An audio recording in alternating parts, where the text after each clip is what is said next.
displaying the glory of God's creation by exploring America one park at a time. Welcome to Parking Full Time with Big Dave, the park's professor. First hole. The par and distance are at the top of the screen. This is a long opening hole. It's a slight dogleg right. There are a few large trees on the inside of the dogleg, but there's nothing really scary in there like dense woods or a mando or anything to really stop you from trying to cut the corner of the dogleg and therefore play this hole as a straight hole. Most players do that, and I would say that's probably the optimal strategy on this hole. I do want to welcome you back to Parking Full Time. I am Big Dave, the park's professor. This is the basket for the first hole. And there's the view back to the tee from behind the basket.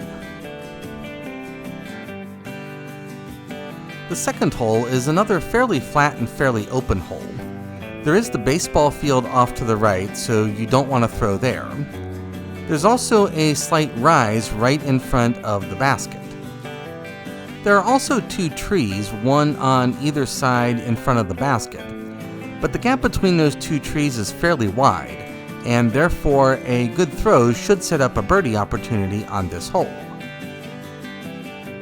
There's the second basket, and there's the view back to the tee from behind the basket. The third hole plays across this wide open mowed grass field.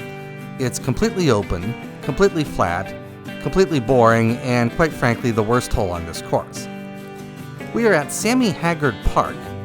We are in Danielsville, Georgia, and so we are in northeast Georgia, about 70 miles northeast of Atlanta, or about 15 miles northeast of Athens, Georgia. I captured this video on Thursday, January the 16th, and it was a sunny but chilly day with temperatures in the mid-40s when I came here. There's the view back to the tee from behind the third basket. The fourth hole begins a series of short and heavily wooded holes, and we're basically going to stay in the woods for the rest of the front nine. There are several lines of play on this slightly downhill hole. We're basically going to walk the left line of play. All of the lines of play are very tight, and this is one of the tightest holes on this course. This is the first hole that really requires you to pick a line and then maneuver your disc. There's the fourth basket. And there's the view back to the tee from behind the basket. The fifth hole is another short and heavily wooded hole. It plays across a gravel walking path and also across a steep ravine. We're going to see a lot of that gravel walking path over the next few holes. We just jumped across the ravine and now we're going to walk up to the basket. This is a very nice short hole and very aceable if you can get your disc on the right line. Hole number 6 is a slight dogleg left. It plays gradually downhill on a wide fairway that basically coincides with the walking trail. One of the downsides to this course is that almost every hole plays close to either a walking trail or a park road or a parking lot or a baseball field or some other park amenity. That's just an issue with the land they had to work with when they built this course. There's the view back uphill to the tee. The seventh hole is another short and heavily wooded hole. It's pretty flat, and the fairway is reasonably wide for this type of hole, and so this hole is actually very aceable with a good throw. I do want to thank you for watching.